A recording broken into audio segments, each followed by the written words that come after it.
Uh, Kedua, sholawat serta salam tak lupa kita haturkan kepada baginda besar Nabi Muhammad SAW beserta para keluarganya.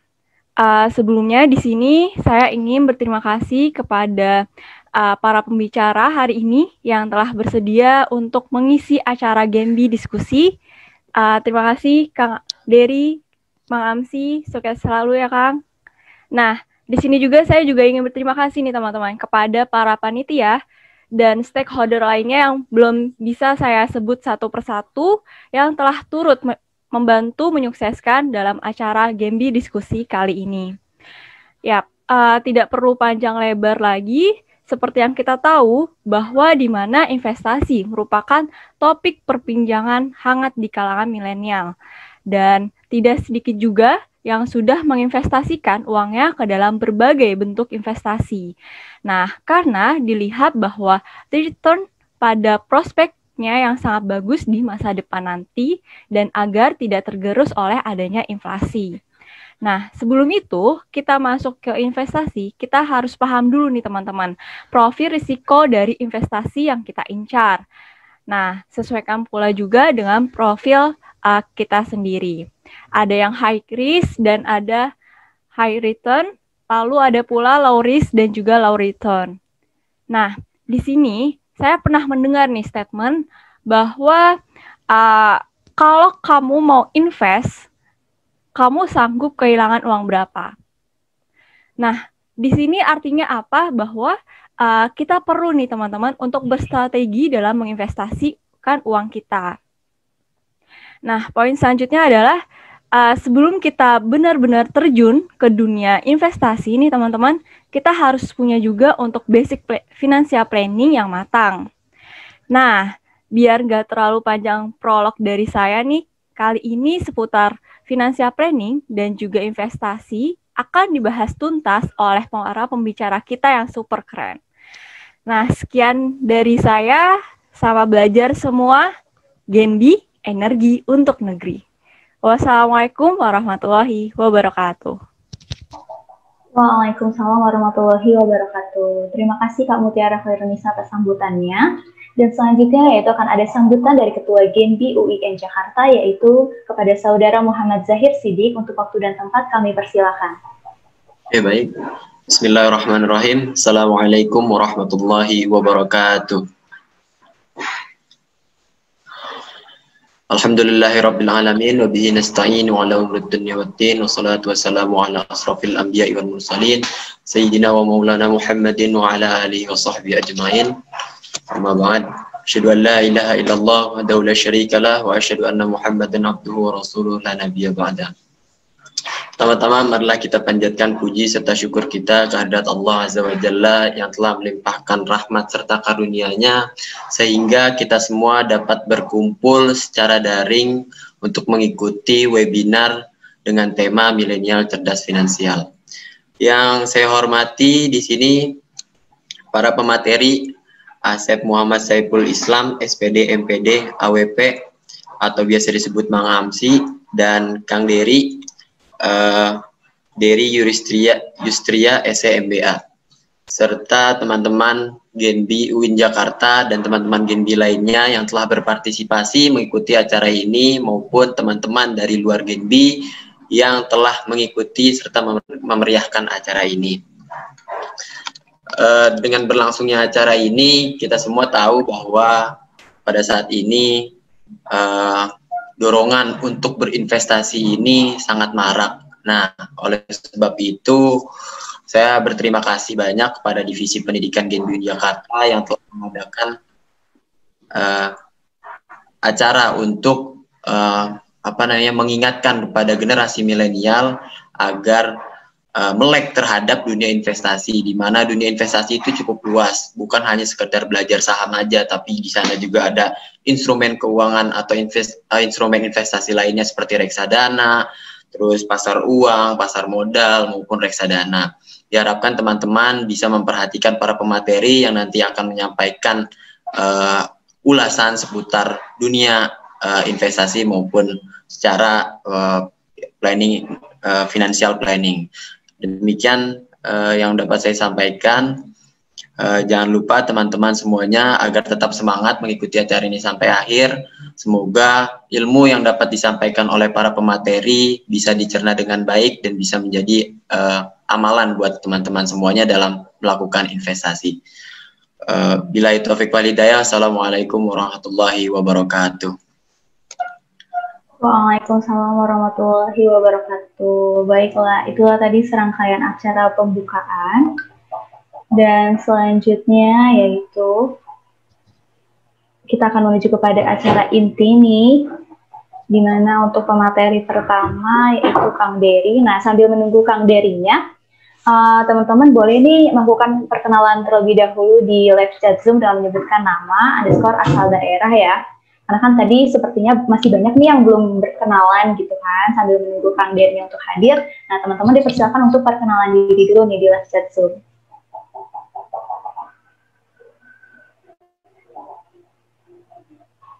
Atau teman-teman ada yang mau perkenalan secara langsung, on mic juga boleh banget nih, dipersilakan banget nih.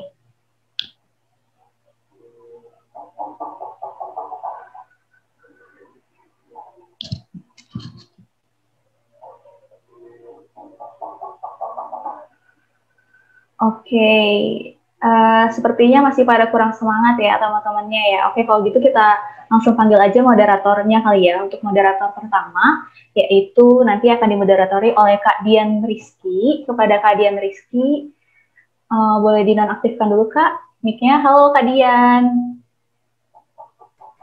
Halo Ria. Halo Kak Dian, apa kabarnya nih Kak? Alhamdulillah baik. Kamu gimana Ria?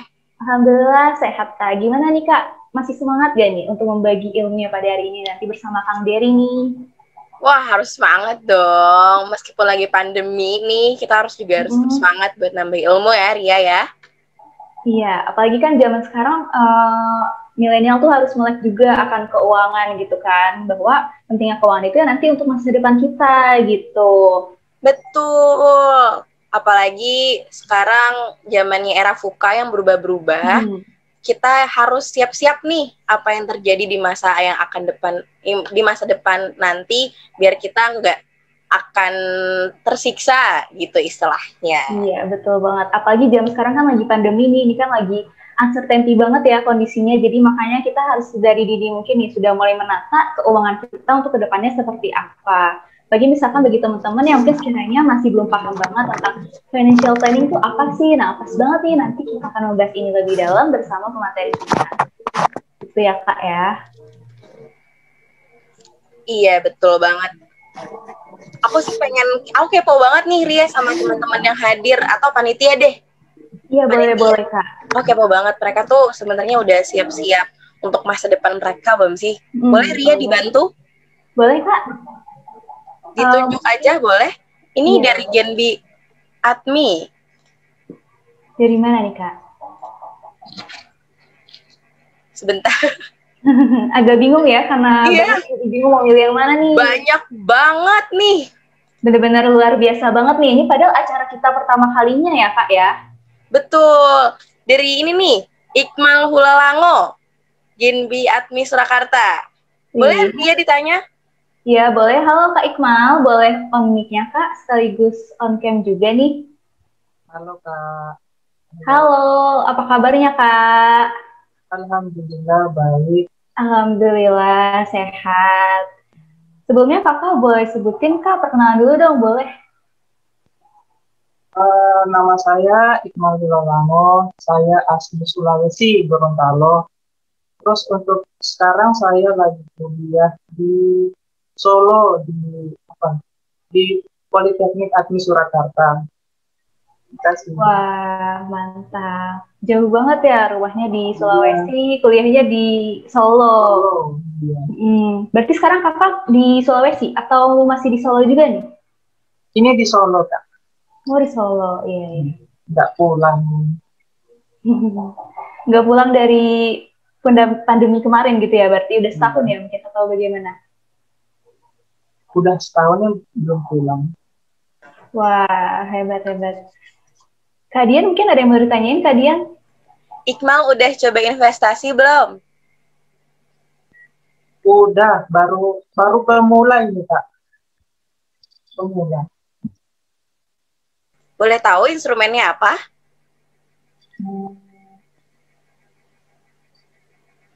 Itunya apa? Kayak sekuritas itunya. Oke, mantap. Keren ya, masih mahasiswa udah pakai instrumen investasi. Keren banget kamu, Iqmal. Mantap, lanjutkan. Iya Kak. Wah, keren nih Kak Iqmal. Kalau boleh tahu Kak Iqmal sudah dari kapan sih udah mulai berinvestasi? Dari 3 minggu yang lalu. Wah, mantap. Gak apa-apa, yang penting kita udah berani mencoba gitu kan. Ya, Kan kita juga sama-sama belajar. Meskipun yang udah lama berinvestasi pun kita juga masih tetap belajar gitu. Jadi nggak ada kata berhenti untuk tetap belajar. ya. Oke. Kalau boleh tahu, Kak Iqmal udah beli itunya saham atau reksadana atau apa produknya yang dibeli? Saya masih fokus di saham dulu Kak. Oke. Jadi udah langsung beli saham ya. Kan ada mungkin beberapa orang yang masih takut beli saham, akhirnya belinya reksadana dulu. Mungkin untuk yang kadang pemula biasanya seperti itu ya. Baik, Kak Dian mungkin ada pertanyaan lagi Kak? Kita cari orang lain lagi yuk. Boleh. Baik, terima kasih Kak Iqmal ya Kak. Ya, sama-sama. Terima kasih Kak Selalu, Iqmal. Ya. Amin. Oke, selanjutnya mungkin aku yang pilih kali ya Kak ya. Boleh. Dari Gen Bisebi nih, ada Kak Ahmad Naufal Sarin. Halo Kak Ahmad Naufal Sarin, boleh bantu on cam dan on mic juga? Kak, tapi lagi pakai HP. Oh iya, nggak apa-apa. Halo Kak Ahmad, boleh perkenalan diri dong? Pengen tahu nih Kak Ahmad dari mana? Baik, perkenalkan saya Ahmad Rafasarin dari Gendis KCB Depok. Wah. Oh ya, sebelumnya Kak kalau boleh tahu, Kak Ahmad nih udah pernah coba investasi belum sih? Atau kalau misalkan udah, pernah nyoba produk apa? Saat ini udah sih Kak, di Bibit sama di Ajaib. Oh, pakai aplikasi Bibit sama Ajaib. Ya, emang zaman sekarang kekinian banget sih pakai itu, karena mudah banget ya Kak. Cuma lewat handphone aja, sekarang udah gampang banget bisa top up lewat GoPay, lewat link aja gitu kan ya Kak ya? Kalau boleh tahu, Kak Ahmad udah nyoba dari kapan sih untuk berinvestasi ini? Apa Kak? Udah nyoba berinvestasi ini dari sejak kapan gitu Kak? Baru sejak awal tahun sih Kak, awal tahun 2021. Masih baru 3 bulan. 3 bulan. Sama-sama, saya juga masih baru kok, belum lama menyobanya. Kalau boleh tahu produk yang Kak Ahmad beli tuh udah apa produknya? Reksadana atau saham atau apa? Kalau di Bibit itu obligasi. Kalau di saham, kalau di Ajaib ada saham Antam, BRIS, ada Pegas, Adro, itu sih baru itu aja. Wah, mantap. Iya, kalau di Bibit kebetulan hanya reksadana aja ya, reksadana seperti reksadana saham, reksadana campuran, reksadana obligasi, dan reksadana lainnya. Keren, mantap Kak Ahmad nih. Oke, Kak Dian ada yang mau ditanyain ke Kak Ahmad nih? Udah mantap pokoknya Kak Ahmad. Tinggal dilanjutkan saja. Aduh, saya juga. Oke, terima kasih ya Kak Ahmad atas kesempatannya. Terima kasih Karya. Baik, sama-sama.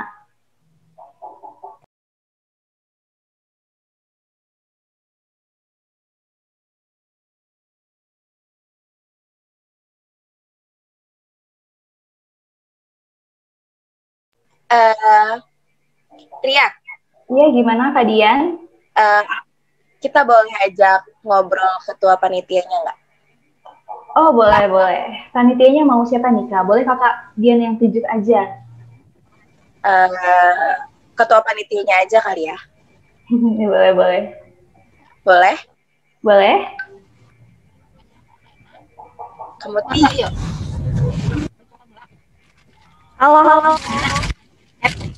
Halo Kak Muti. Emang bukan hendak ya. Kamu Ti, kalau boleh tahu, kasih tahu dong ke teman-teman kenapa nih ngangkat tema apa nih? Tema Genbi diskusi kali ini apa nih kamu Ti? Iya beli Ya, milenial cerdas finansial. Tema kali ini. Oke, kenapa tuh ngangkat tema itu? Oke, untuk mengapanya sebenarnya ini lagi hits banget nih Kak soal investasi ya, apalagi di era pandemi kayak gini. Nah, grafik pada investasi yang ingin berinvestasi itu makin menaik Kak. Jadi otomatis dari pihak Genbi nih Kak, khususnya di divisi pendidikan. Nah, ini menurut kita, wah kayaknya asik nih buat kita diskusiin bersama para senior nih yang sudah hadir. Dari Mang Amsi, Mang, dari Kang Dery juga udah ada, dari para senior hebat-hebat kita nih, kita bisa belajar banyak nih Kak soal financial planning dan juga investasi itu. Misalnya biar mengedukasi ke seluruh penjuru di Nusantara ini Kak. Mantap. Oke Ria, dilanjut lagi Ria. Oke, Kak Dian, berhubung pemateri kita sudah hadir nih, selamat datang Kang Dery. Oke, untuk waktu dan tempat, mungkin teman-teman udah pada nggak sabar nih untuk mendengarkan materinya. Kepada Kak Dian, untuk waktu dan tempat kami persilahkan. Oke, aku izin berkenalan sama kalian semua ya yang hadir di sini. Assalamualaikum warahmatullahi wabarakatuh. Selamat pagi, salam sejahtera semuanya.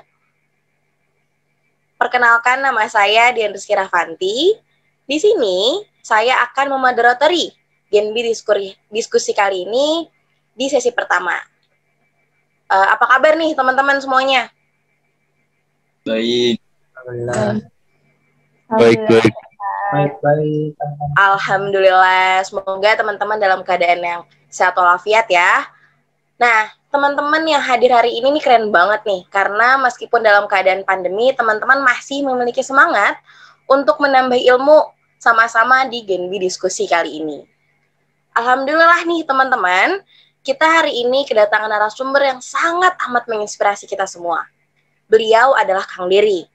Pengalaman dari Kang Dery ini nggak usah diragukan lagi nih teman-teman. Nah, tapi teman-teman, sebelum kita masuk ke inti dari sesi kali ini, izinkan saya untuk membacakan CV dari Kang Dery. Boleh, operator, untuk ditampilkan CV-nya?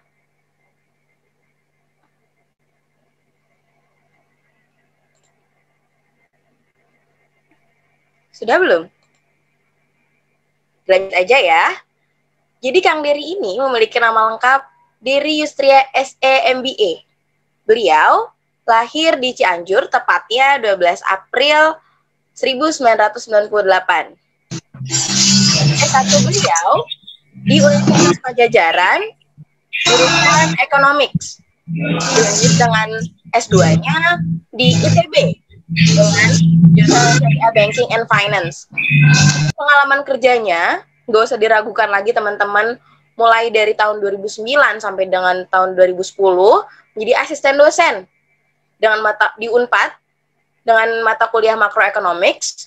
Lalu di tahun 2015-nya menjadi dosen di PNJ dengan mata kuliah Finance and Capital Market. Di tahun 2010 sampai 2012 menjadi officer di Indonesia Stock Exchange pada divisi Business and Development. Di tahun 2012 sampai 2013 menjadi officer di Education Unit, sama di Indonesia Stock Exchange. Lalu di tahun 2013 sampai 2014 ya, menjadi senior officer di Syariah Capital Market Education Unit, sama kantornya di Indonesia Stock Exchange. Lalu menjadi supervisor di tahun 2015 sampai dengan 2016 di Indonesia Stock Exchange di Syariah Capital Market Development. Lalu menjadi asset manager nih teman-teman dari tahun 2018 sampai dengan sekarang di Indonesia Stock Exchange pada Syariah Capital Market Development. Nah, itu tadi CV dari Kang Dery. Jadi itu sangat amat menginspirasi banget ya teman-teman. Aku yakin teman-teman udah pada penasaran banget. Nah, Bagi teman-teman yang ingin bertanya pada sesi kali ini, teman-teman bisa raise hand nanti pada sesi tanya jawab dan juga bisa via kolom chat Zoom. Nah, karena teman-teman sudah sangat amat penasaran, tanpa berbasa-basi lagi, kepada Kang Dery dipersilahkan. Oke, Mbak Dian, terima kasih banyak. Assalamualaikum warahmatullahi wabarakatuh. Waalaikumsalam warahmatullahi wabarakatuh. Oke, ini juga udah ada Mang Amsi dan teman-teman yang lainnya. Terima kasih banyak atas kesempatannya. Siap, Kang. Saya coba share screen, tapi kayaknya belum bisa ya.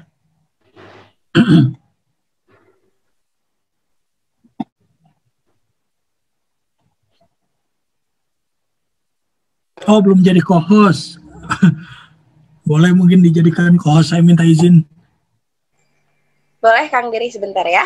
Ya. Ya, sudah Kang. Oke, siap. Terima kasih banyak.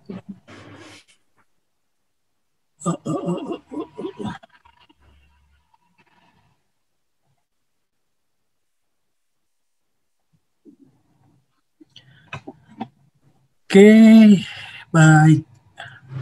Udah kelihatan ya materinya? Sudah, alhamdulillah. Oke, teman-teman semua, terima kasih banyak atas kesempatannya. Ini mungkin pertama kali dihubungin untuk acara ini ya, untuk Genbi. Jadi waktu itu disampaikan tentang generasi milenial supaya bisa paham investasi saham. Saya cuma mau bilang bahwa sebenarnya ini mungkin banyak generasi milenial sama generasi Z, karena kalau dibilang milenial secara umur saya juga generasi milenial, tapi secara muka jadi saya mohon maaf gitu ya. Jadi teman-teman, kita akan berbicara soal pasar modal. Nah, sebelumnya saya mohon maaf dulu, suara saya memang agak terbatas, tapi semoga penjelasan yang saya berikan bisa diterima sama teman-teman. Dan cukup amazed ketika gabung di Zoom ini, yang hadir 150. Ini anak muda, anak mahasiswa generasi milenial ngapain hari Sabtu 150 orang ngumpul di sini. Ini luar biasa banget. Ya, boleh dibilang kayaknya kalian calon orang-orang sukses sih, gimana ya kalau misalnya kalian membuat waktu kalian jadi berharga, dan saya pun nanti berharap apa yang saya sampaikan bisa diterima sama teman-teman semua tentang konsep pasar. Jadi teman-teman, kalau misalnya ditanya buat apa sih belajar pasar modal? Belajar pasar modal sederhananya untuk kaya, tapi bukan cepat kaya. Cepat kaya beda. Kalau tujuannya untuk kaya, untuk sejahtera, Anda belajar keuangan, belajar pasar modal. Kalau Anda belajar pasar modal, Anda akan memahami dengan sendirinya soal asuransi, soal pembiayaan, soal lembaga jasa keuangan lain, itu pasti paham. Makanya the king of finance is capital market. Jadi kalau Anda ngerti capital market, Anda hampir ngerti seluruh mapping dari industri jasa keuangan yang ada. Karena apa? Karena semua terkoneksi. It's all connected.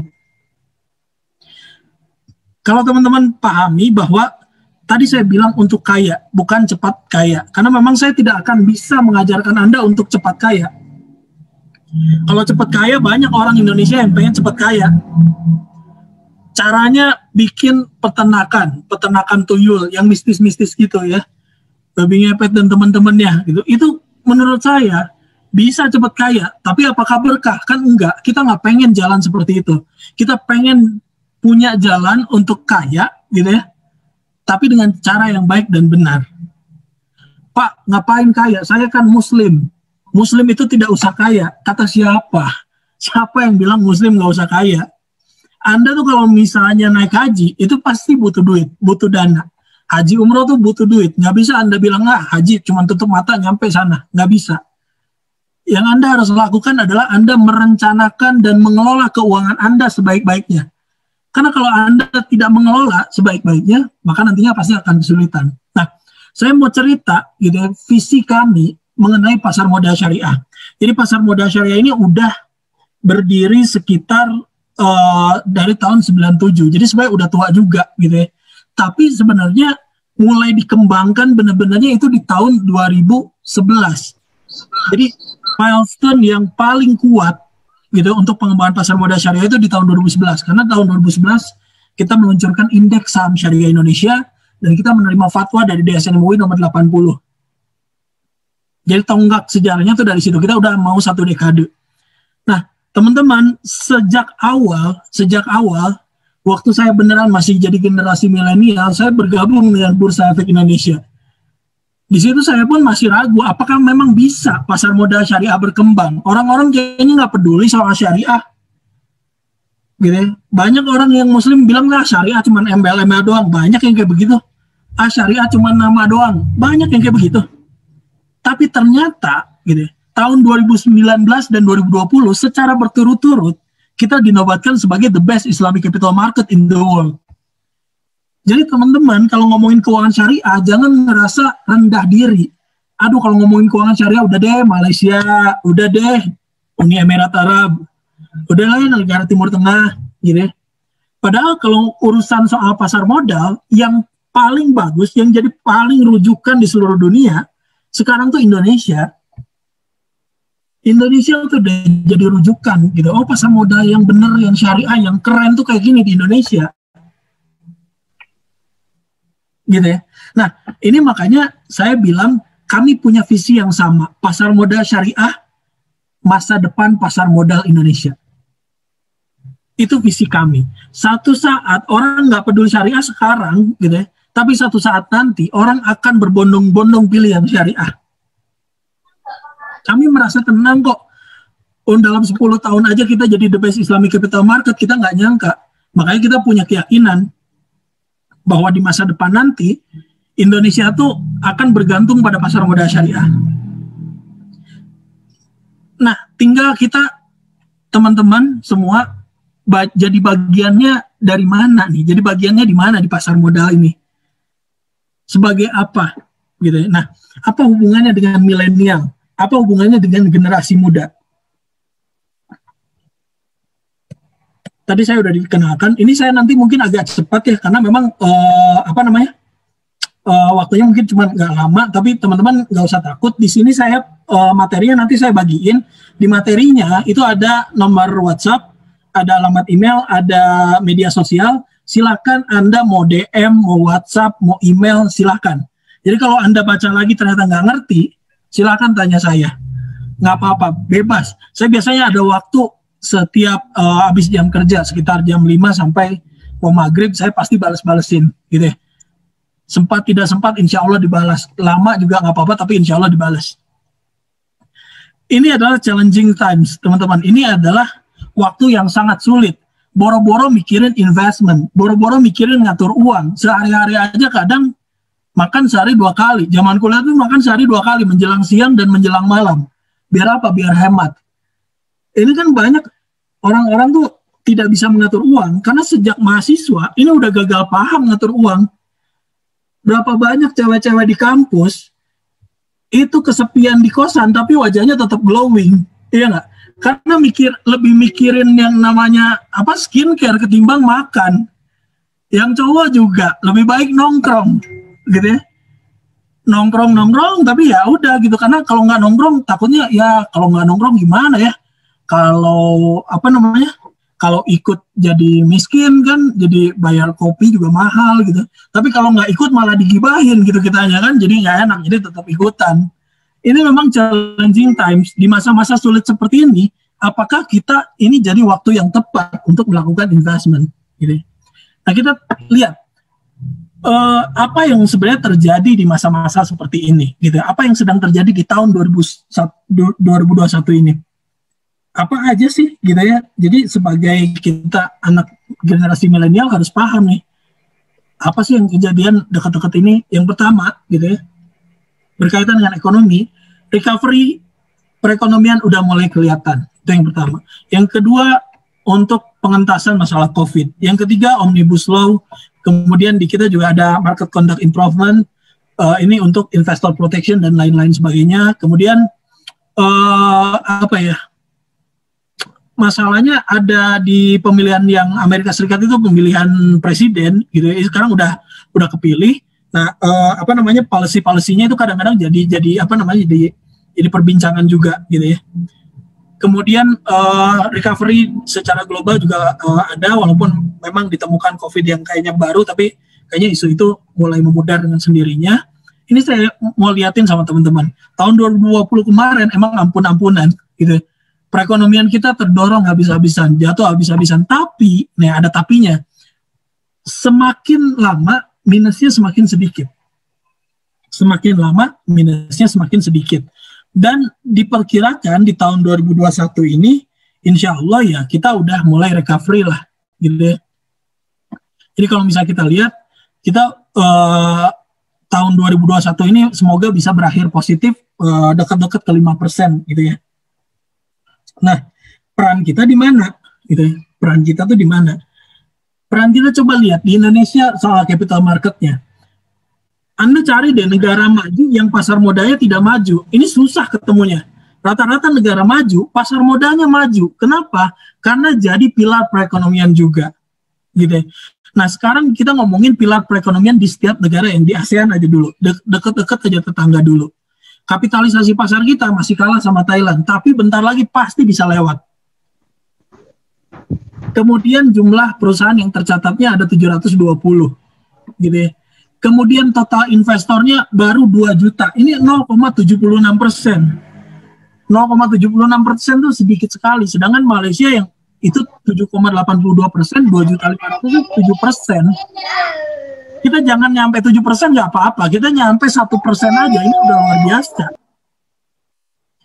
Kita nyampe 5% aja, ini luar biasa sekali. Pasti lebih besar daripada negara-negara lainnya di ASEAN. Orang nggak bakal lihat lagi negara lainnya di ASEAN kalau buat investment ya. Kalau buat investment, kalau Indonesia udah maju capital marketnya, orang nggak akan lagi lihat Singapura, Malaysia, yang lain-lainnya. Pasti lihatnya Indonesia. Peran kita di mana? Peran kita ikut membangun. Teman-teman, ada satu ini salah satu wisdom dari orang-orang Tiongkok yang kuno. Dia bilang bahwa saat krisis seperti ini, gitu ya, masa-masa krisis seperti ini ada istilah yang namanya WG, danger dan opportunity. W itu danger dan G itu opportunity. Bagi sebagian orang, gitu ya, ini ceritanya bahwa kayak gini, WG itu keluar ketika ada angin ribut, gitu ya. Orang-orang sebagian ada yang bikin tembok, ada yang sebagian bikin kincir angin. Nah, kita tuh harus pinter bikin kincir angin tadi. Di masa-masa sulit, angin yang kencang seperti itu, kita bikin kincir angin supaya mendapatkan keuntungan buat kita. Kita pun gitu. Anda bedanya kalau lulus, Anda udah lulus misalnya ya, dari UIN misalnya, kan rata-rata sukses semua nih. Tapi kan Anda punya saingan banyak. Gitu. Apa bedanya Anda sama lulusan UIN yang lainnya? Apa bedanya Anda sama lulusan universitas lainnya? Gitu. Di ketika Anda masuk ke dunia kerja, semuanya tuh udah kayak hutan rimba. Anda sanggup nggak menghadapi tantangan semacam itu? Sebenarnya Anda pasti akan merasa pede kalau Anda punya diferensiasi, punya sesuatu yang beda dari yang lain. Orang lain belum bisa ngatur uang, saya udah bisa ngatur uang sendiri. Orang lain belum investasi, saya udah jadi investor syariah. Lakukan yang orang lain tidak lakukan, dijamin hasilnya akan beda. Anda tahu nggak, banyak teman-teman saya kerja di SDM, di divisi SDM di beberapa perusahaan tercatat. Dia bilang bahwa banyak orang itu nge-apply, CV-nya tuh bagus, tapi begitu diwawancara amburadul. Padahal pertanyaan wawancaranya simple, gitu ya. Sejauh mana Anda tahu perusahaan ini? Ini ngomongnya ancur-ancuran. Saya sih belum tahu karena belum kerja. Ada yang jawab kayak begitu. Saya nggak ngerti ini perusahaan apa, tapi saya butuh kerjaan. Banyak yang ngomong kayak gitu. Coba, padahal perusahaan ini listing di pasar modal. Kalau Anda jadi investor, Anda bisa cerita banyak. Kalau ditanya kayak gitu, itu jadi makanan empuk buat Anda ketika wawancara. Ditanya misalnya Anda masuk ke Unilever gitu. Ngapain Anda masuk sini? Gitu kan? Kan Anda bisa bilang, saya aja punya sahamnya. Saya aja suka perusahaannya. Saya pengen terlibat di dalam timnya. Saya ingin mengembangkan diri saya di perusahaan Anda, karena perusahaan Anda secara keuangan bagus, secara produk jadi leading market share, gitu kan? Anda kalau investor ngomongnya pasti banyak, gitu ya, nggak akan bingung. Ini pasti langsung dipilih. IPK mungkin bisa kalah, tapi ngomong soal perusahaannya, Anda pasti bisa sangat meyakinkan. Lakukan yang orang lain tidak lakukan. Lakukan diferensiasi. Banyak Pokoknya sedikit lebih beda, lebih baik daripada sedikit lebih baik. Ngerti nggak sih? Sedikit lebih beda, lebih baik daripada sedikit lebih baik. Gitu. Beda dulu aja, tapi bedanya positif. Jangan aneh-aneh. Nah, kalau ditanya Awkarin beda nggak? Beda gitu kan. Tapi kan kurang positif gitu kan. Lakukan yang positif-positifnya aja. Ambil yang bagus-bagusnya. Gila ngomong Awkarin nih cowok-cowok pada senyum-senyum nih. Aduh. Nih, teman-teman saya kasih tahu lagi. It's not your salary makes you rich. Jadi bukan gaji Anda yang bikin Anda kaya. Yang bikin Anda kaya adalah cara Anda melakukan atau mengelola gaji Anda. Aku yakin, saya yakinin sama teman-teman, gitu ya. Saya udah pernah kuliah, langsung kerja juga, gitu ya. Gaji itu kayak mantan, cuman lewat. Assalamualaikum, habis itu wabillahi taufiq wal hidayah. Kenapa? Bayangin saya kuliah susah banget gitu. Kuliah susah, udah susah tuh makan sehari 2 kali, kosan juga kadang-kadang nunggak gitu kan. Tapi begitu kerja dapat duit, apa yang saya rasain? Dulu minta-minta sama bapak gitu, nggak enak banget kan, kasihan juga sama orang tua. Gue harusnya 17 tahun udah nggak minta duit lagi dari bokap. Nah ini gue udah kuliah, makanya kerja serabutan, jadi asisten dosen, kemudian dari segala macam gue cari duit sendiri, tapi tetap aja kurang gitu kan. Tapi bayangin, duit yang susah itu, begitu Anda kerja, terus dapat duitnya gede, masuk ke rekening Anda, apa yang kepikiran di otak? It's shopping time, baby. Ini waktunya kita buat belanja, ini banyak banget duit kita, tinggal gesek, selesai semua. Tapi teman-teman, gitu ya, kalau teman-teman tahu gitu ya, cara mengelola uang, pasti nggak akan gitu.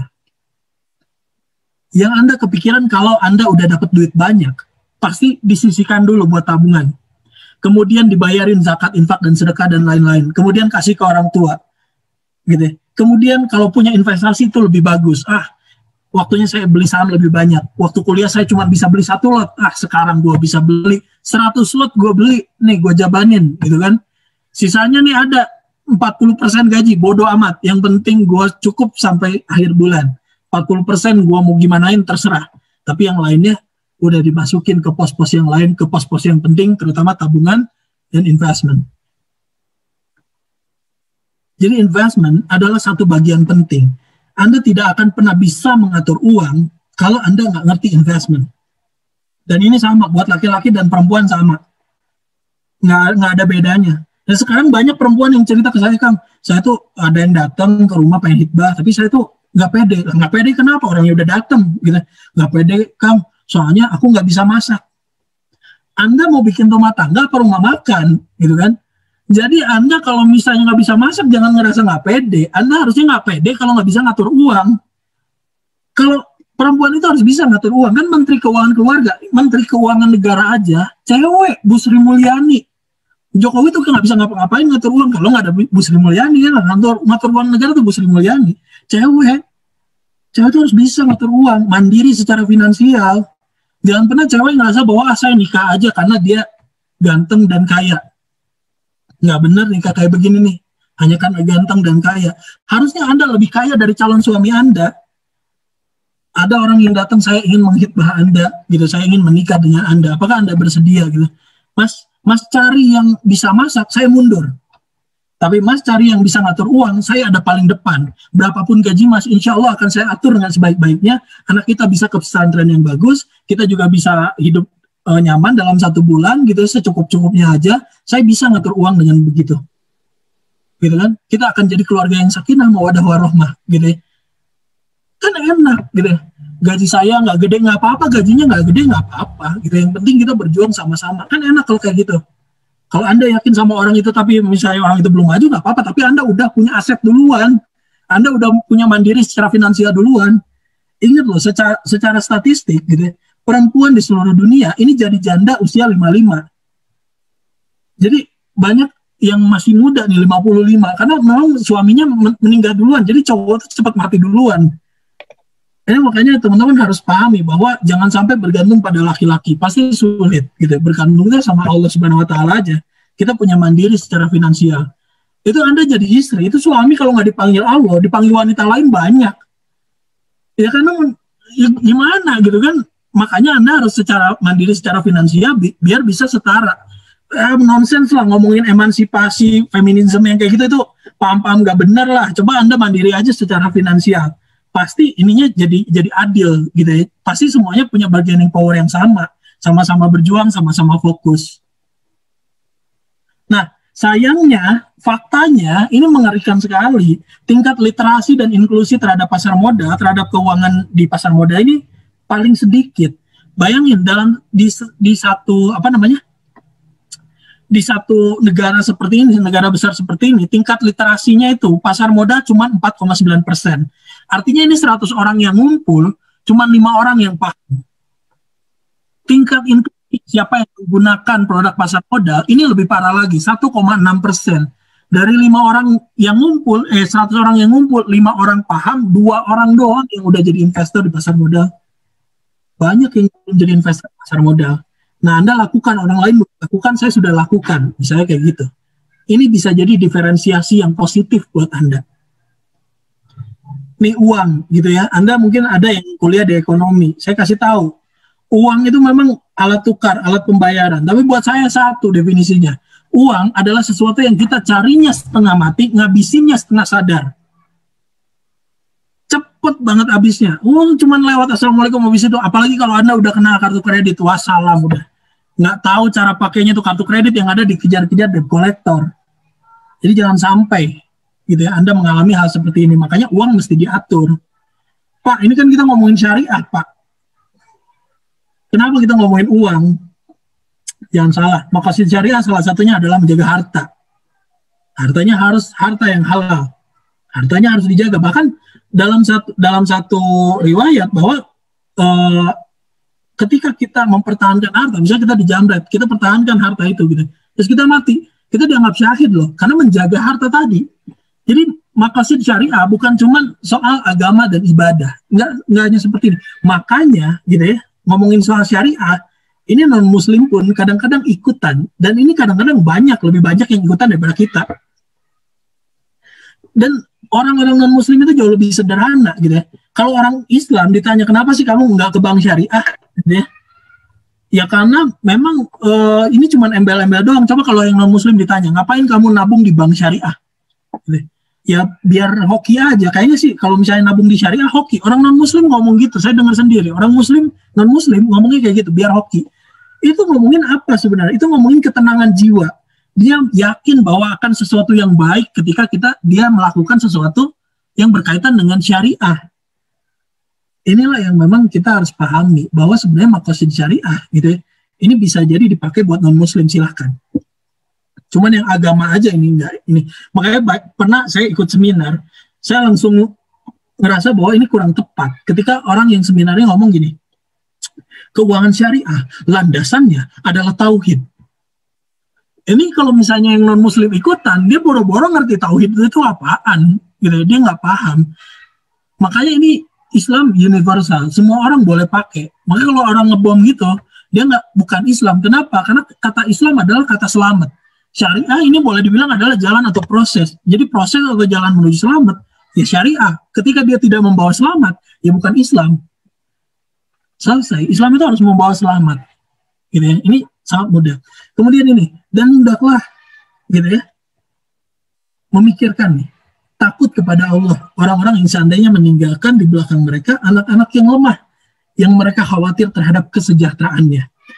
Oleh sebab itu, hendaklah mereka bertakwa kepada Allah dan hendaklah mereka mengucapkan perkataan yang benar. Ini secara tersirat ya, kita diminta untuk membentuk generasi yang kuat, gitu ya. Tapi bagaimana generasi kita bisa kuat secara kesejahteraan kalau kitanya sendiri nggak sejahtera? Jadi semua untuk menurunkan generasi yang sejahtera, kitanya harus sejahtera dulu. Kita harus punya aset yang kuat dulu. Gitu. Memang nurunin harta ke anak itu ya bukan sesuatu yang wajib, tapi dalam artian kemandirian kita, cara kita bekerja, cara kita pola pikir mengelola harta, sudut pandang kita soal harta pasti dilihat sama keluarga kita, sama anak kita. Nah ini inflasi, nggak usah diajarin lah, ini kayak kuliah nanti kalau inflasi. Anda pasti udah tahu gitu, nilai uangnya semakin lama semakin kecil. Daya beli uangnya semakin lama semakin kecil. Solusinya apa Pak Dery? Solusinya ya mesti banyak uangnya. Nggak ada lain. Solusi inflasi apa? Duitnya mesti banyak. Segampang itu. Jadi Anda mesti investment. Tujuannya buat apa? Mendapatkan gitu ya, sumber pendapatan lainnya. Ini anak ekonomi, anak manajemen, anak akuntansi, semua ngomongin aset income spending. Anak manajemen ngomongin aset income spending biasanya untuk skopnya skopnya untuk perusahaan. Sedangkan anak ilmu ekonomi ngomongin aset income spending, skopnya adalah negara. Biasanya gitu, yang makro sama yang mikro. Lalu anak akuntansi apa Pak? Anak akuntansi nyatetin aset income spending-nya. Iya, anak akuntansi pasti ngomongin aset income spending, tapi cara pencatatannya yang benar kayak gimana. Jadi semua anak ekonomi sebenarnya ngomongin hal yang sama, aset income spending, dan ini sangat sederhana sekali.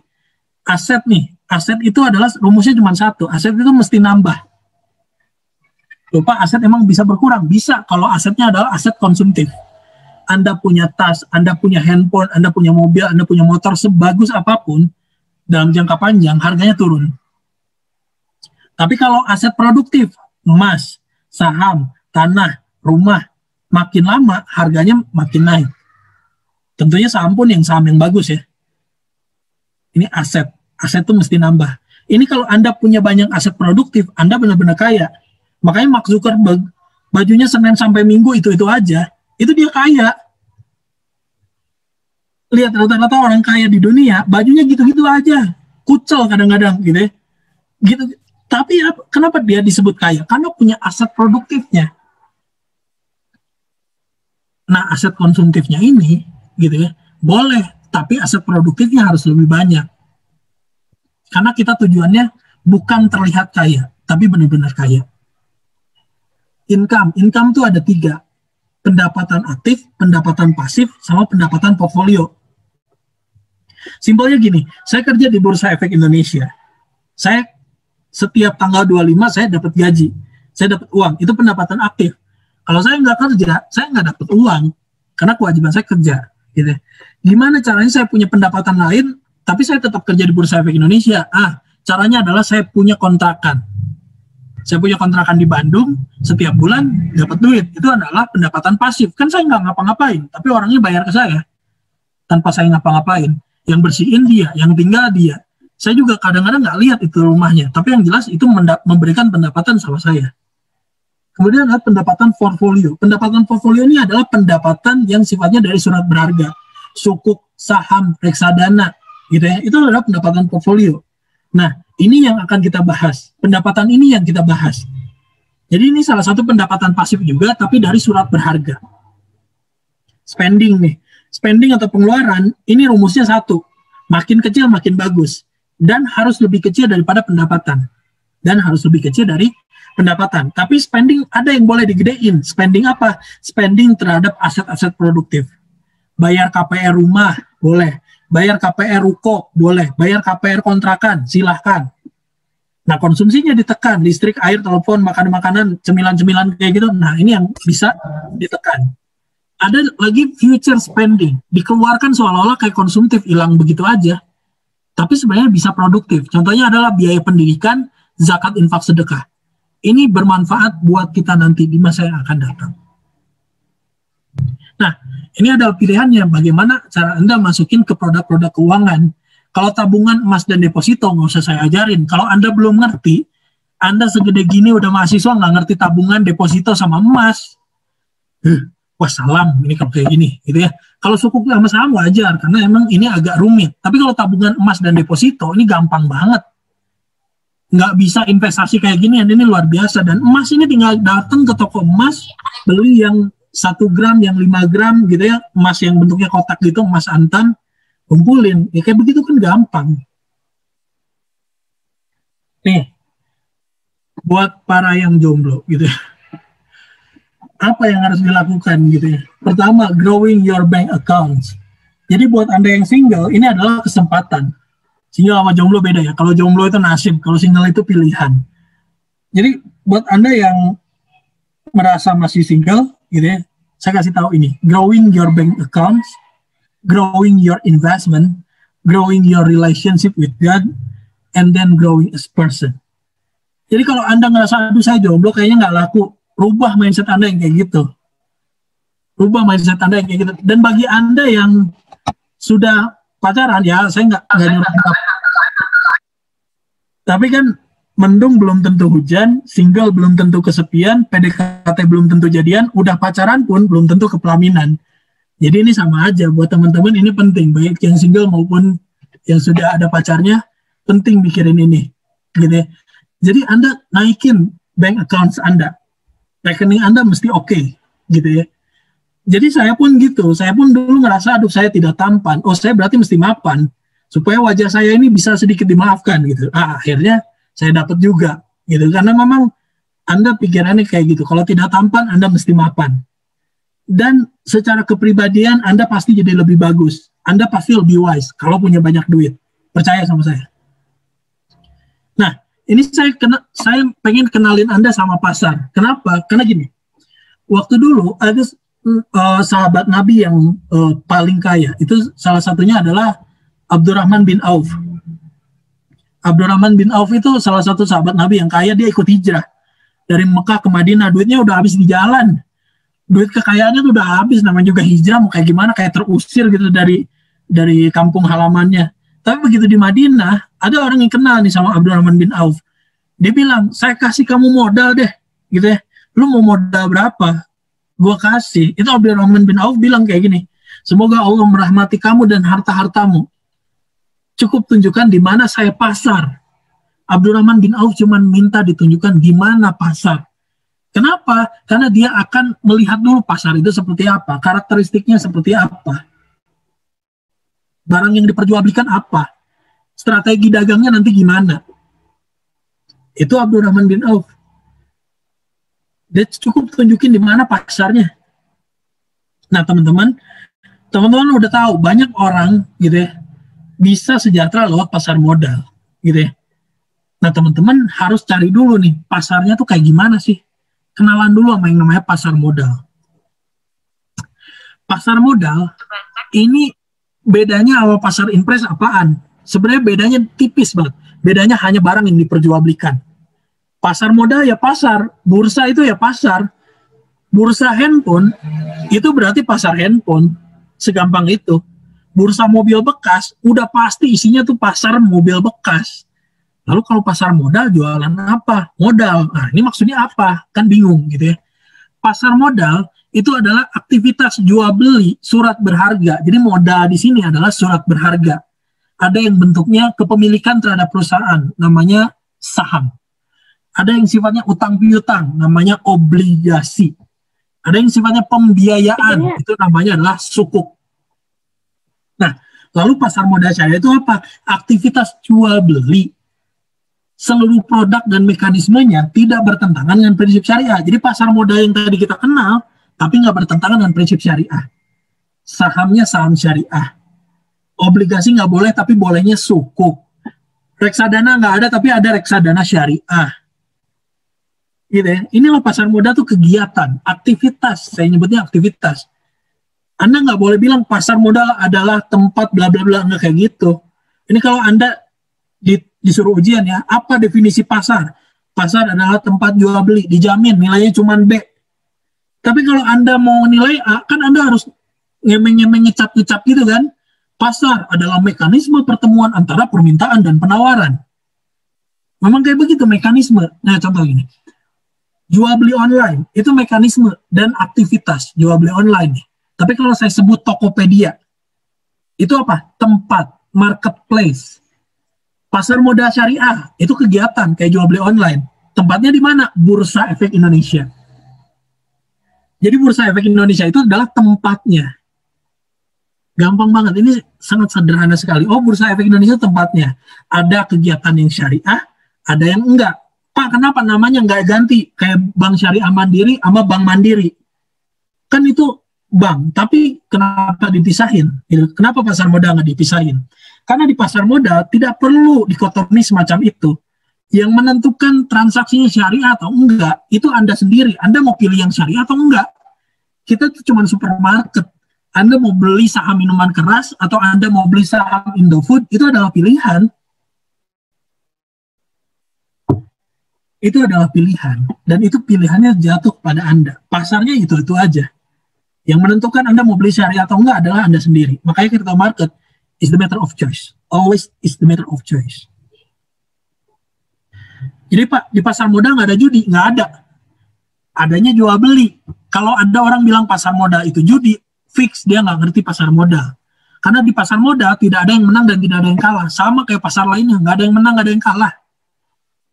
Kan di tempat judi, ada yang kalah, ada yang menang. Dan yang kalah bayar ke yang menang. Di pasar modal mana ada yang kayak gitu. Adanya investor jual sama investor beli. Jadi paham ya, di pasar modal konvensional pun judi nggak ada. Judi nggak ada.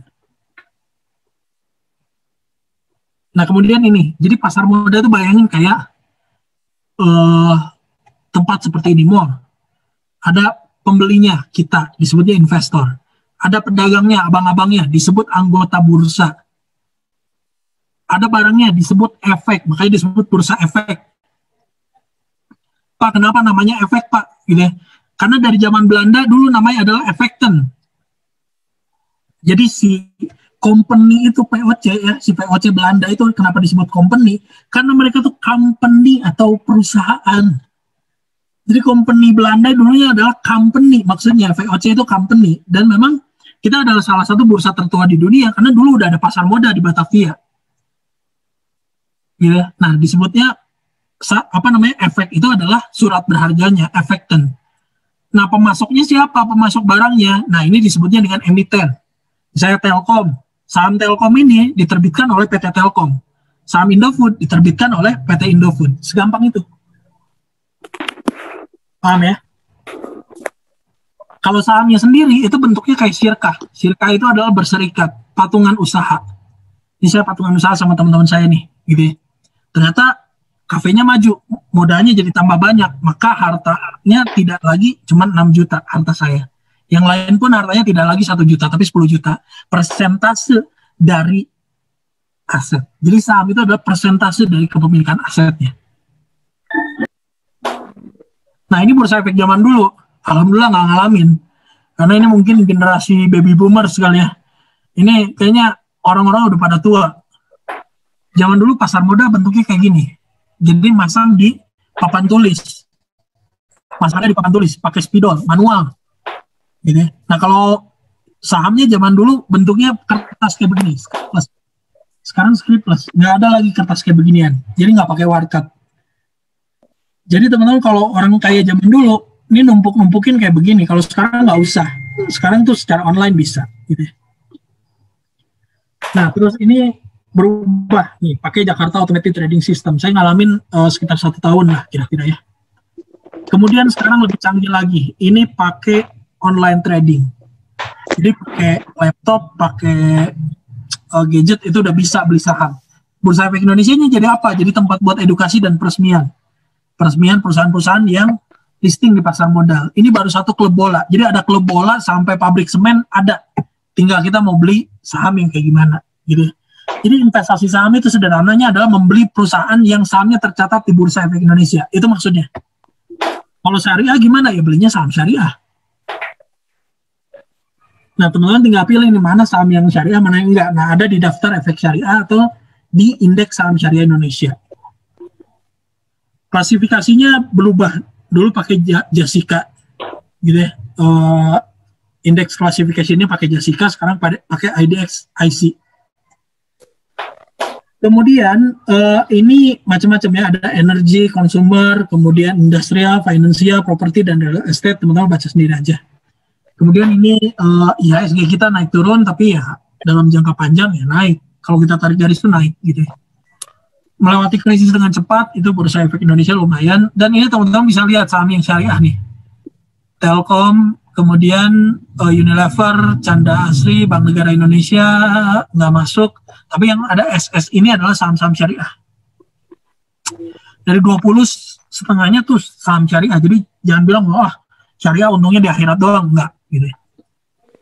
Oke, nah ini juga buat teman-teman. Kalau nonton yang kayak beginian jangan cepet dipindahin ke tukang bubur naik haji nih. Atau sekarang mungkin nontonnya apa lagi? Sinetron-sinetron zaman sekarang gitu ya. Siapa putri yang ditukar atau apa gitu ya. Coba nontonnya kayak begini nih. Ini dijamin pasti keren. Gitu ya. Nggak usah nonton Ikatan Cinta, nggak usah nonton kayak beginian. Ini pasti kelihatan keren, gitu. Apalagi cewek, wah dilihat bapaknya nonton yang kayak beginian, merhatiin dengan baik, detail gitu. Bapaknya pasti bangga, ini anak gue pinter banget. Padahal ini gampang banget loh. Ini yang atasnya cuma ngomongin IHSG. Ini cuma ngomongin lagi naik apa lagi turun. Segampang itu doang. Gampang banget. Terus di bawahnya ini ada 4 huruf berjajar. Ini apa? ADRO, BBTN, PTPP. Ini nama perusahaan disingkat jadi 4 huruf. Kenapa disingkat? Karena nama perusahaan di Indonesia itu panjang-panjang. PT Telekomunikasi Indonesia Persero Tbk. Panjang nggak? Panjang. Coba di luar negeri. Ada nggak yang panjang kayak begitu? Jarang. Microsoft. Samsung. Apple. Apalagi tuh? Dell. Cuman 4 huruf doang. Itu nama perusahaan pendek-pendek banget. Coba kalau di kita ICBP. Indofood CBP Sukses Makmur Tbk. Di kita mah karena nama adalah doa. Wah namanya ada doanya. Panjang. Sukses Makmur. Sukses Sejahtera dan segala macamnya. Makanya Anda nggak akan nemu tuh di luar negeri yang namanya Microsoft Makmur Sejahtera tuh nggak ada di luar negeri. Microsoft ya Microsoft aja. Gitu. Nah makanya kita singkat. Nah teman-teman kalau singkatan gini gimana belinya Pak? Saya gimana ngapalinnya? Nggak usah diapalin. Ini nggak bakal keluar di ujian. Pokoknya Anda tahu aja saham apa yang mau Anda beli. Ini cara seleksi sahamnya, patuannya, sebagai lembaga intermediasi, pajak, pembiayaan pembangunan ekonomi, konsumsi dan kesejahteraan, pembangunan negara, filantropi. Ya, ini kalau Anda mau membangun negara, beli sukuk. Ini udah benar-benar langsung membangun negara. Kan banyaknya sukuk buat infrastruktur. Kan Anda bisa lihat, gila Jokowi ini ngebangun kayak gini nih. Gara-gara siapa? Gara-gara gua beli sukuk. Bohong nggak? Nggak bohong.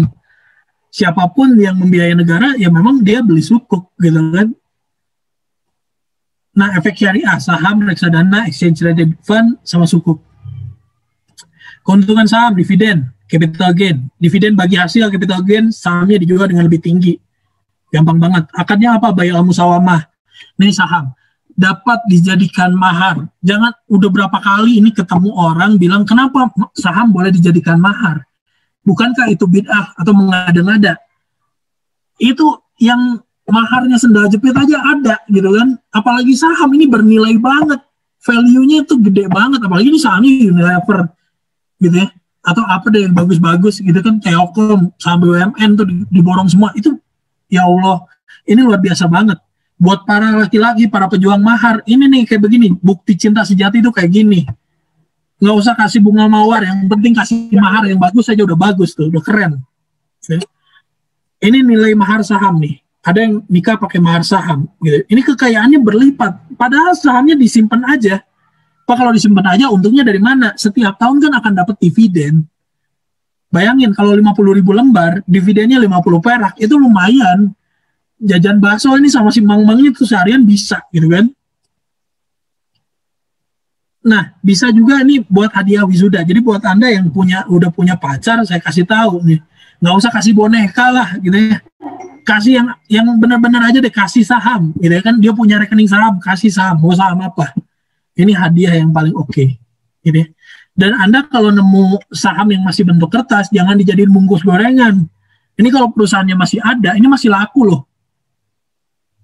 Nah ini yang kalau teman-teman bisa juga mencontoh nih, kalau misalnya GNB bisa mencontoh FOSE. FOSE itu adalah generasi organisasi pemuda pertama yang melakukan wakaf saham. Semoga teman-teman jadi terinspirasi juga. Sedikit banyak nggak masalah, yang penting dilakukan. Sedikit banyak tidak masalah, yang penting dilakukan. 19 lot saham BRI Syariah, mungkin waktu beli mungkin cuma 200 perak. Tapi sekarang harganya bisa nggak 200? Nggak bisa, harganya sekarang udah 2.000-an. Di atas 1.000 gitu kan. Nah ini risikonya selalu ada. Bangkrut sama dijual pas harga lagi turun. Makanya jangan dijual pas harganya lagi turun.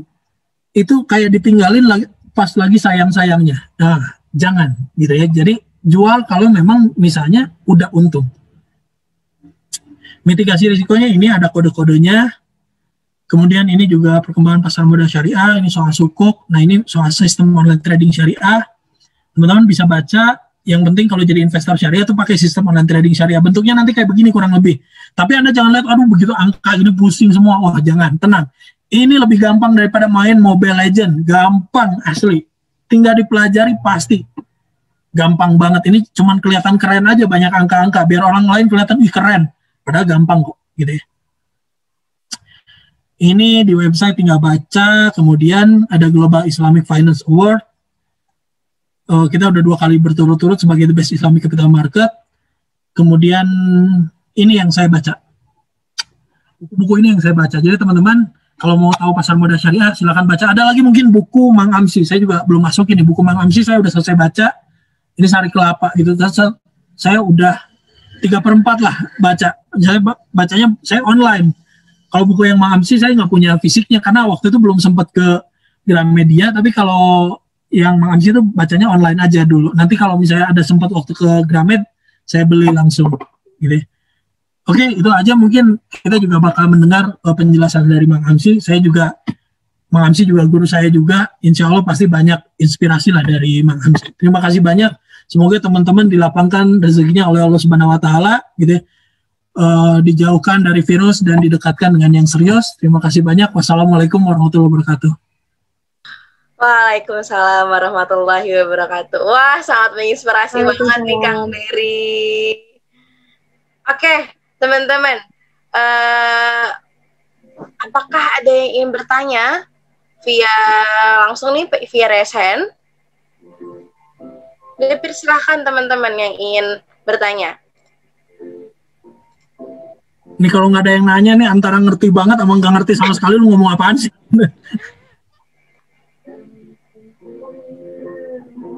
Oh, dari via kolom chat ada nih. Dari ada. ada. Nowo. Silakan Nowo.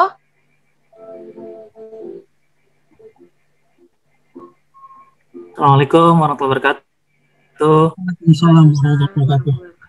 Selamat pagi menjelang siang semuanya. Salam sehat selalu. Kang, saya mau nanya karena saya masih pemula nih, masih baru lagi tahap belajar, maksudnya baru cari-cari informasi. Untuk cara kita beli maupun jual itu gimana ya? Dan terus kalaupun kita mau nabung, itu nabung sahamnya harus bagaimana dan berapa lama gitu loh. Terima kasih. Oke. Nah, itu beri ngomong naon atau ya, ini benar-benar teknis banget. Nah, teman-teman sebenarnya kalau untuk teknis, teman-teman bisa ikut program Insyaf, belajar investasi syariah secara virtual atau ikut sekolah pasar modal syariah. Sebenarnya tadi saya sengaja nggak jelasin teknisnya kayak gimana supaya teman-teman cari tahu. Pada dasarnya kayak gini, investasi saham itu gampang, sama kayak kita buka rekening di bank. Jadi kita harus jadi buka rekening dulu. Jadi buka rekening dulu, pelajari, baru jual dan beli. Nah, permasalahannya berapa lama? Nah, ini semua tergantung kita. Sama kayak kita investasi emas. Berapa lama? Kita nggak tahu. Tapi kita tahu aturannya. Kalau emas harganya sudah naik, baru baiknya kita jual. Iya nggak? Contoh kayak gini. Saham itu benar-benar kayak emas. Jadi kalau misalnya kita lihat perusahaan bagus nih, kita simpan. Oh, sekarang lagi dijual, ini saham ini lagi dijual murah, padahal perusahaannya bagus kok. Saya beli di harga misalnya 500. Ternyata perkiraan orang-orang ini kayaknya bisa nyampe harga 1.000. Dalam 2 tahun kayaknya nyampe deh 1.000. Tapi ternyata baru 4-5 bulan harganya udah naik menjadi 1.000. Baiknya dijual atau disimpan aja. Mau disimpan aja silahkan, mau dijual juga boleh. Karena sudah mencapai targetnya. Ya teman-teman, ini semua gampang. Semua terserah teman-teman. Yang paling penting gitu ya, teman-teman kalau mau buka rekening di mana? Oh, tahu, buka rekening itu di perusahaan sekuritas.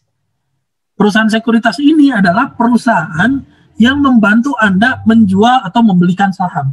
Itu namanya perusahaan sekuritas. Jadi Anda jangan salah masuk. Saya sedih banget ya, ada kantornya BNI Sekuritas. Saya lihat sendiri nih, kantornya BNI Sekuritas. Sampai di kantornya ditulisin, maaf ini bukan bank. Di temboknya ditulisin, maaf ini bukan bank. Ini orang-orang ngapain ke BNI Sekuritas mau nabung? Ini jelas salah. Anda kalau nabung di BNI, di bank BNI-nya, tapi kalau mau beli saham di BNI Sekuritas. Jadi teman-teman, ini kadang-kadang sedih juga ya, karena memang orang nggak ngerti yang namanya tempat untuk investasi saham itu gimana. Oh, ternyata perusahaan sekuritas. Jadi yang belakangnya ada sekuritas-sekuritasnya, nih misalnya Anda ketemu Mandiri Sekuritas, ini terdaftar nggak sih di OJK? Cek dulu di website Bursa Efek Indonesia, masukin Mandiri Sekuritas. Oh ada, dikenal sebagai anggota bursa. Wah, saya double cek lah ke OJK, Mandiri Sekuritas. Oh aman, ternyata terdaftar juga di OJK. Jadi gitu teman-teman. Jadi kalau ketemunya sekuritas, tapi jangan asal-asalan. Pelajari dulu, pahami, datang, gitu ya. Saya mau buka rekening, saya mau beli saham. Nah, nanti teman-teman dikasih aplikasi nih. Di aplikasi ini bentuknya kayak tadi angka-angka. Angka-angka ini cuman kapan beli, kapan jual, kemudian pencet beli, pencet jual. Udah gitu doang. Fitur-fiturnya cuman itu tujuannya. Pencet beli, pencet jual. Segampang itu, oh mau beli saham, pencet beli. Kalau duitnya ada, bisa dapat. Kalau yang syariah, nih ya, duitnya nggak cukup, ini ditolak sama sistem. Namanya sistem online trading syariah.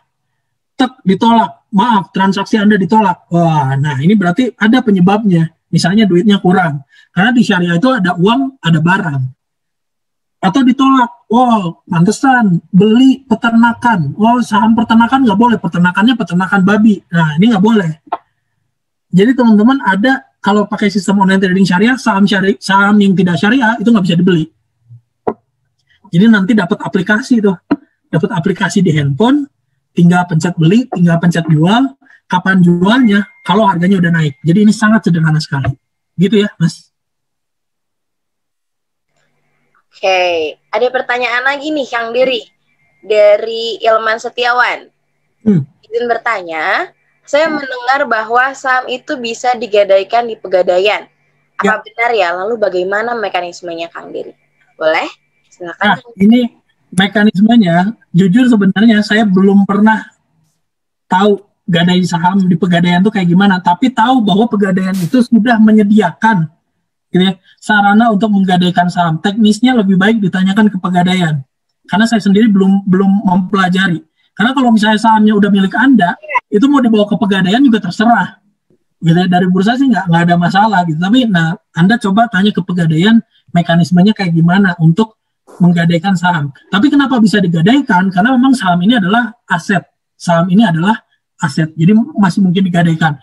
Kan Pegadaian pasti menggadaikannya aset kan, emas, kemudian apa namanya, kendaraan dan segala macamnya. Nah, saham pun dikategorikan sebagai aset.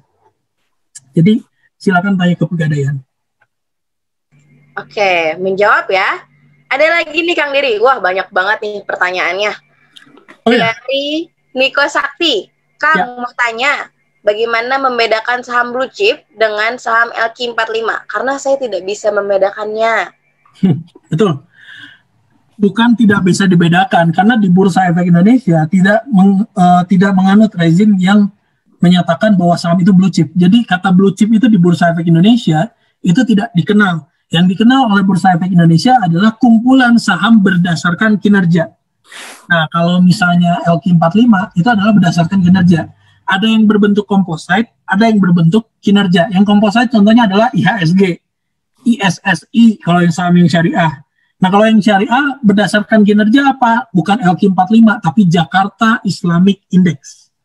Jakarta Islamic Index. LQ45 juga ada IDX30, itu berdasarkan kinerja. JI juga ada dua, ada yang 70, ada yang 30. Jadi kita tidak mengenal blue chip. Makanya kalau orang di Indonesia mau tahu blue chip yang kayak gimana, itu nggak ada. Terminologi blue chip itu sebenarnya secara teori pun setiap buku kadang-kadang beda-beda. Ada yang bilang blue chip itu karena frekuensinya. Ada yang bilang blue chip itu karena kapitalisasi pasarnya. Ada yang bilang blue chip itu karena memang value transaksi hariannya. Tapi kalau di Bursa Efek Indonesia nggak seperti itu. Caranya adalah mengklasifikasikan berdasarkan kinerja. Contohnya tadi LQ45. Makanya kalau orang Indonesia pengen lihat blue chip Indonesia kayak gimana, carinya di LQ45. Kalau yang syariah di Jakarta Islamic Index. Demikian. Oke. Ada lagi nih pertanyaan dari Rika Kamila. Mohon maaf izin bertanya. Nama saya Rika Kamila, mahasiswi terjemah UIN Jakarta. Biasanya ketika kita membeli saham dan ada kenaikan harga, seketika bawaannya ingin langsung menjual lot saham tersebut. Padahal dari awal niatnya adalah investasi jangka panjang, bukan trading. Adakah tips agar dapat mempertahankan mindset investasi jangka panjang tersebut? Terima kasih, Kang. Ini wajar. Kalau harga saham udah tangannya gatel, gue pengen jual deh lumayan buat beli tas baru, buat beli apa gitu. Tadinya rencananya buat nanti setelah lulus saya sudah punya aset gitu ya. Jadi pas udah lulus nggak minta duit lagi sama orang tua, walaupun belum dapat kerja saya udah mandiri gitu ya. Lepas dari rumah orang tua, punya cari kerjaan sendiri, punya modal sendiri. Nah, teman-teman, bagaimana caranya supaya tangan kita nggak gatel? Satu, teman-teman, fokus sama tujuannya. Fokus pada satu titik itu ya boleh dibilang teman-teman investasi itu adalah perjalanan, journey. Jadi investasi itu adalah proses menuju apa? Nah, teman-teman harus tahu kira-kira seberapa pengen saya pada keinginan tersebut. Contohnya gini, saya pengen nikah sama pacar saya, tapi saya nggak pengen ngeribetin orang tua. Orang tua saya udah nggak mampu. Orang tua saya udah sepuh. Kasihan kalau dia harus ngebebanin ada duit untuk nikahin. Saya memang anak perempuan, tapi saya nggak mau ngebebanin orang tua saya. Saya cuma satu, saya harus sediakan aset saya supaya saya bisa menikah sederhana dengan uang yang saya punya aja. Nggak perlu minta sama orang tua. Cukup orang tua memberi restu, itu udah lebih dari cukup buat saya. Jadi temukan tujuannya apa. Buat laki-laki apalagi. Gitu. Saya memang masih single, gitu ya. Tapi biar saya punya harga diri. Ketika ditanya, kamu cuma bawa motor? Iya, saya cuma bawa motor. Tapi Astra Internasional punya saya, Pak, Bu. Mohon maaf. Ibu, Bapak nabung di mana? Di Mandiri. Bank Mandiri pun punya saya. Ibu nabung di mana? Oh, di Bank Syariah Indonesia itu. Bank Syariah yang baru, Pak. Aduh, mohon maaf, Pak. Itu saya udah punya lama, Pak. Banyak lagi saya punya, Pak. Jadi, teman-teman, pikirin gitu ya, kira-kira untuk di kemudian hari apa yang kita butuhkan.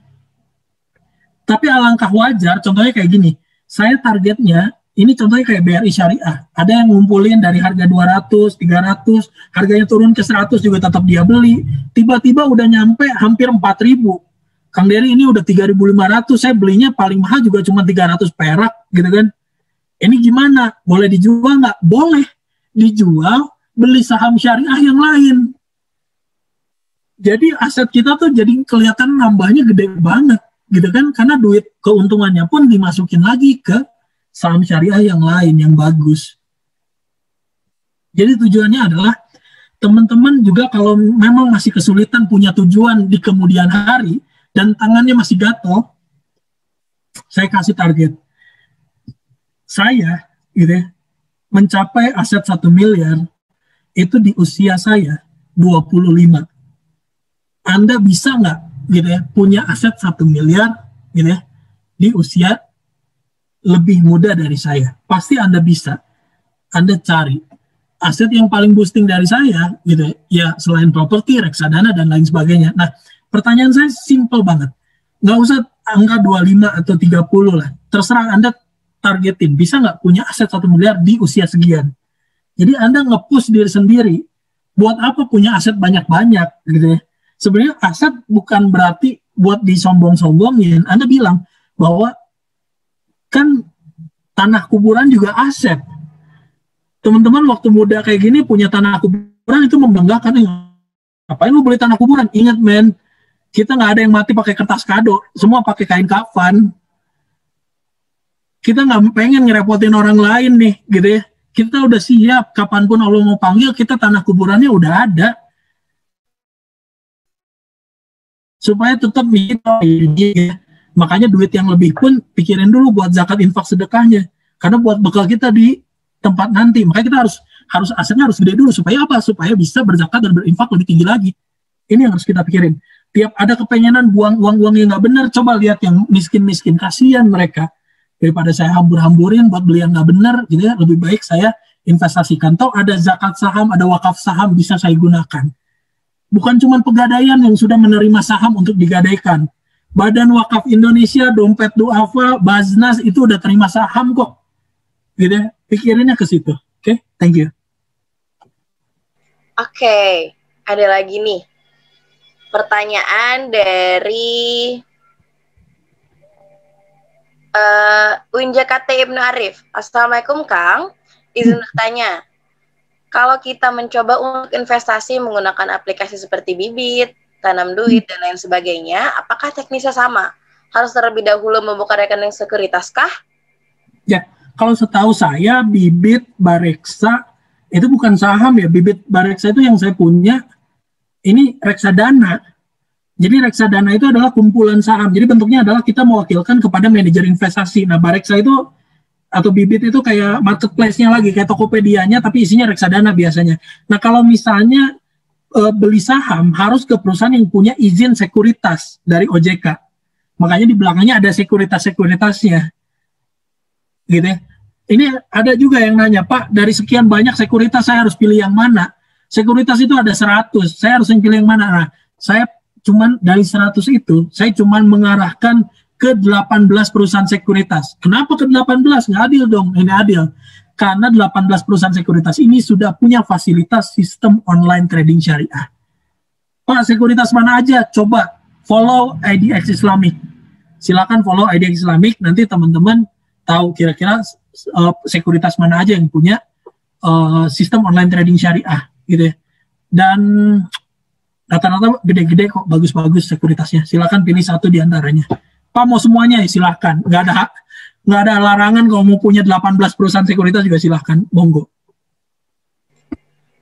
Oke, ada yang nanya lagi nih. Boleh. Dari Ilman, orang yang sama tadi juga udah sempat nanya.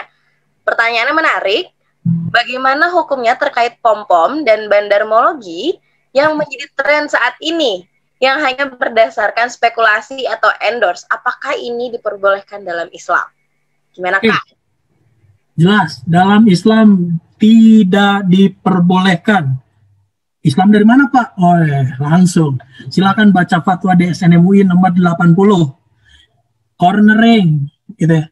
Atau washel, atau tagrir, atau hype and dump, dan pump and dump. Pom-pom itu berasal dari kata pump, pompa. Dipompa-pompa terus, pada perusahaan ini biasa aja. Bahkan perusahaannya jelek.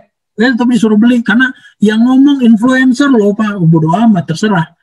Kalau misalnya orang lain mau ngomong, mau influencer kayak mau siapa yang ngomong, terserah. Pokoknya kalau ketemu dalam investasi syariah, pilihannya cuma 2. Anda mau beli saham ya secara syariah, pilihannya cuma 2. Ta'aruf atau tinggalkan sekalian.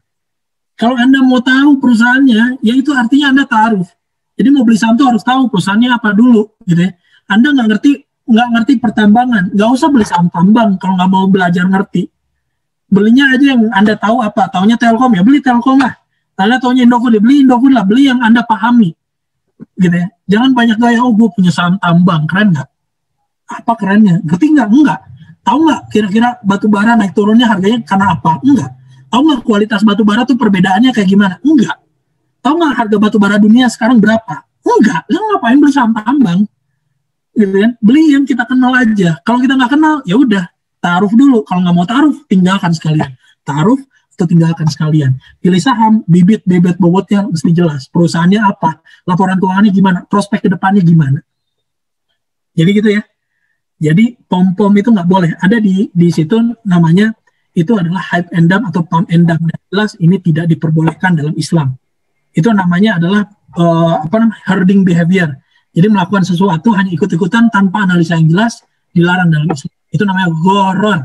Di fatwa DSN MUI nomor 80 jelas gharar, ketidakjelasan. Mantap, jelas banget nih.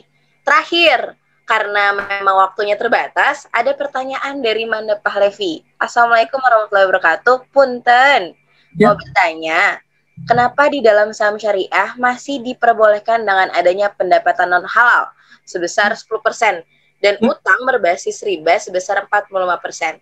Kalau misalnya saham syariah tersebut tiba-tiba melebihi basis pendapatan non halal dan ribanya, bagaimana, Kang? Terima kasih. Ini pertanyaan pamungkas dan paling bagus nih, pamungkas nih, to the bone banget nih. Betul. Jadi teman-teman gini, kenapa sih masih ada klasifikasi utang berbasis riba dan pendapatan halal? Ceritanya gini, syariah di Indonesia, keuangan syariah di Indonesia baru muncul tahun berapa? Tahun 92, ketika ada Bank Muamalat. Saya kasih tahu, Bank Muamalat adalah pionir syariah di Indonesia. 92, baru diikutin 97. Bursa Efek Indonesia punya yang namanya reksadana syariah. 97. sebelum 92 gitu ya, pertanyaannya adalah bank yang ada bank apa? Bank konven semua. 92 muncul itu bank muamalat gede apa kecil? Kecil banget gitu ya. Bank Mandiri udah ada, boro-boro belum. Orang Peduli Syariah aja belum tentu gitu ya. Tapi teman-teman, kita ingin membentuk keuangan syariah gitu ya. Pelan-pelan belajar dulu.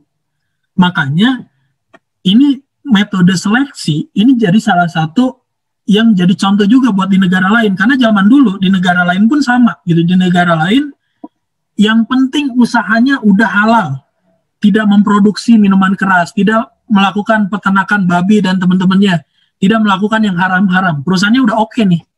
Tapi di Indonesia sejak awal udah diperhitungkan, bukan cuma produksinya, tapi pendanaan dan pendapatannya. Kalau bisnis itu kan ada pendanaan, ada pendapatan, ya nggak? Ini bisnis bisa jalan, siapa yang mendanai? Pendapatannya gimana? Dua aspek ini udah sejak awal sama Indonesia, sama DSN MUI, sama para ulama di DSN, ini udah jadi sorotan. Makanya dijadikan dasar seleksi. Bolehlah debt to equity ratio 82%. Debt-nya tentunya utang berbasis riba, 82%. Bayangin tahun 2007 lah.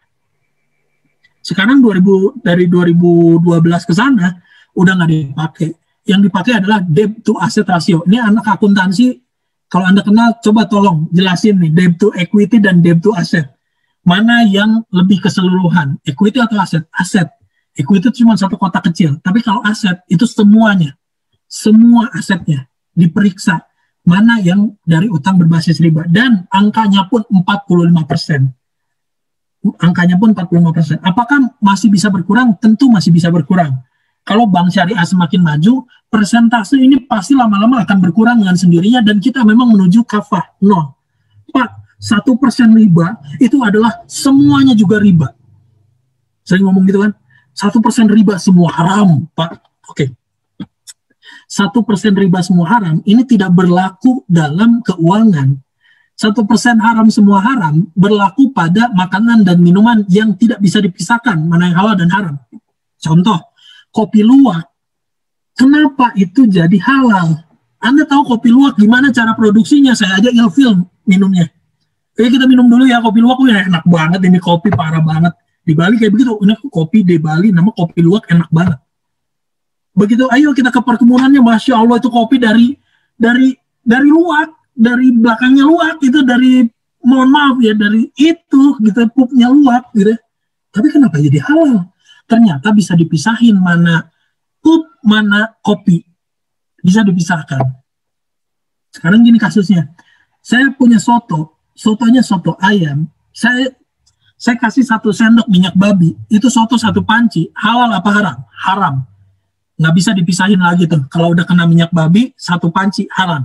Sedikit setetes haram, gitu. Setengah tetes juga haram, gitu. Saya minum misalnya Coca-Cola, boleh, halal, gitu. Tapi kalau dicemplungin vodka 1 tetes, minuman keras haram. Tapi di keuangan kan bisa dipisahin, makanya ada tafrikul halal, anil haram, masih bisa dipisahkan mana yang halal dan mana yang haram. Semuanya belajar dulu, bahkan bukan cuma muamalah. Ini muamalah aja, kenapa muamalah dikasih toleransi kayak begini? Ini bukan toleransi, dan bukan menghalalkan yang haram, bukan. Tapi ini adalah bagian dari membangun sedikit-sedikit. Ya, proses. Kita aja sholat, pasti proses. Waktu kecil, kita sholat maghrib aja 2 rakaat. Nggak benar, ya nggak? Waktu kita kecil, anak saya kecil 4 tahun, ya kalau sholat maghrib 2 rakaat, sholat duhur 2 rakaat juga, gitu kan. Kok bisa, gitu kan. Tapi yang namanya juga masih proses, yang penting sholat, gitu. Nah, kita pun kayak gitu. Semuanya proses, semuanya belajar dulu. Di kita mah segala macam dinyinyirin. Itu dari Corbuzier tuh. Sholat Jumat pertama Deddy Corbuzier. Itu sholatnya kayak begini mereng-mereng. Namanya juga kan sholat Jumat pertama, coy. Dia sholat juga baru, jangan dijelekin gitu kan. Itu karena dia masih belajar. Nah, itu ibadah aja ada belajarnya, apalagi muamalah yang hubungannya manusia dengan manusia. Ini Manda Pahlevi juga pertanyaannya bagus. Izin bertanya juga nih, kalau judi saham itu judi enggak gitu? Karena kalau kita misalnya taking profit atau untung kan dari orang yang lain yang rugi gitu ya. Gini, judi itu menyebabkan orang lain yang kalah bayar ke yang menang. Di pasar modal kan nggak gitu. Misalnya saya beli saham gitu ya, yang jual ini rugi gitu, dia orang jual rugi gitu ya. Saya beli sahamnya, saham BRI Syariah misalnya, dia jual rugi. Lah, apakah ini jadi judi? Kan enggak ada hubungannya. Kerugian yang dia tanggung karena dia sendiri, kedapatan saya saham, ya karena saya pembelian. Tidak ada orang saya menang, tidak ada yang kalah dalam jual beli. Contoh gini, Anda datang ke pasar Impres Cipete, itu ada tukang tempe. Tempenya baru jam 8 pagi habis dibeli orang, diborong sama orang. Nangis nggak tuh tukang tempe? Enggak, yang ada senang. Apakah yang beli tempe gitu sebanyaknya ngeborong itu dari penjualnya adalah orang yang kalah? Enggak. Apakah orang yang menang? Belum tentu. Ada nggak tukang tempe, ya Allah, dagangan saya diborong sama orang, ya Allah gimana ini baru jam 8, ya Allah kenapa udah habis, ya Allah gimana? Nggak ada yang begitu. Ada orang senang jam 8 udah bisa pulang. Jadi tidak ada judi di pasar modal. Bahwa judi dan jual beli itu jelas jauh perbedaannya. Judi dan jual beli jauh perbedaannya. Karena judi itu biasanya permainan atau menebak. Contoh permainan, nih yang cowok-cowok nih. Futsal yang kalah bayar lapangan itu judi. Judi, kenapa? Yang kalah bayar lapangan, yang kalah dapat dari yang menang. Ini nggak main nih, misalnya nanti Persija lawan Persib. Kalau Persib menang, gue dapat dah 1 juta. Kalau Persija menang, lu dapat 1 juta dari gue. Nah itu menebak, kita nggak ikut main bola, tapi menebak atau bertaruh, itu judi. Jadi jelas ya, mana judi, mana jual beli, pasti beda. Wah, terima kasih banyak Kang Dery, sangat amat menginspirasi ya teman-teman. Mohon maaf nih teman-teman, pertanyaannya masih banyak yang belum terjawab. Tapi teman-teman bisa nge-DM Kang Dery aja langsung kalau misalkan ada pertanyaan-pertanyaan yang masih teman-teman pengen lontarkan. Nah, jadi berhubung memang waktunya sudah habis, jadi kita langsung ke closing statement aja kali ya. Jadi teman-teman, enaknya sih kita mulai investasi itu dari sekarang, karena memang ekonomi ini selalu bertumbuh dan menciptakan banyak peluang. Dan yang hanya merasakan keuntungan inilah orang-orang yang berinvestasi. Jadi yuk kita investasi sama-sama untuk menyiapkan masa depan. Barangkali cowok-cowok yang ingin meminang, jadi udah siap tuh modalnya, dan perempuan yang ingin menyiapkan skincare-nya juga bisa lewat investasi. Nah, mungkin itu saja yang dapat kita sampaikan. Terima kasih sekali lagi Kang Dery. Ini sangat amat membuka cakrawala kita sama-sama. Sekian dari saya, moderator. Kurang lebihnya mohon maaf. Wassalamualaikum warahmatullahi wabarakatuh. Aku kembalikan ke Ria. Baik, terima kasih banyak atas pemaparan materinya Kang Dery, dan terima kasih juga Kak Dian nih selaku moderator sesi 1. Nah, selanjutnya mumpung Kak Dery masih ada di sini nih, kita sama-sama melakukan foto dokumentasi terlebih dahulu ya. Diharapkan kepada teman-teman untuk mengaktifkan kameranya ya.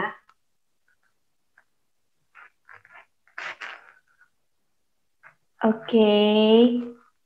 Yuk teman-teman, yuk on cam dulu yuk. Berhubung di sini ada 7 slide, maka nanti akan kita klik hingga 7 kali ya.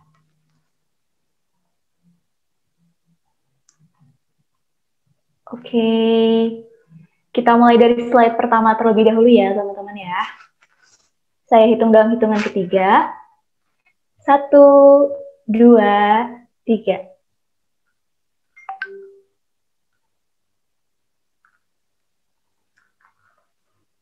Oke, untuk slide selanjutnya, saya hitung dalam hitungan ketiga ya teman-teman ya. 1, 2, 3.